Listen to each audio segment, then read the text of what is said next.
Hey there guys, welcome back to another video, and today I'll be showing you how to use Google Chrome tab groups feature.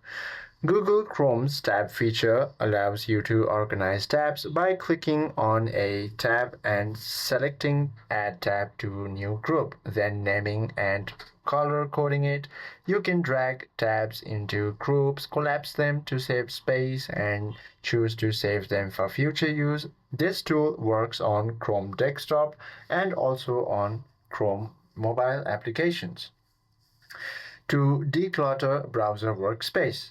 Now, to use this feature, all you have to do is go ahead and open your Google application or your browser. From there, you should be able to find this tabs option. Go ahead and tap on it.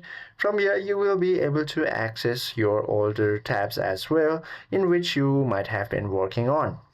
Now, what you can also do is long press on that specific tab and group them as a single group by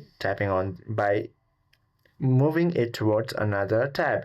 And as you can see, this new window has popped up where I can give this tab a new group name, just like work, and I can also choose the color.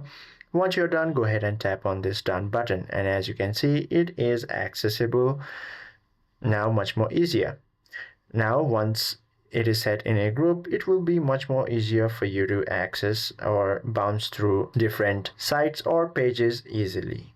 Now, if you want to add more for your work, what you can do is simply tap on this plus button and you can add new tab over here from where you can start your new project or your research. And that is how you can use this tab feature in Google Chrome. I hope this video helps you out a lot. If you have any questions or queries, please do comment down below.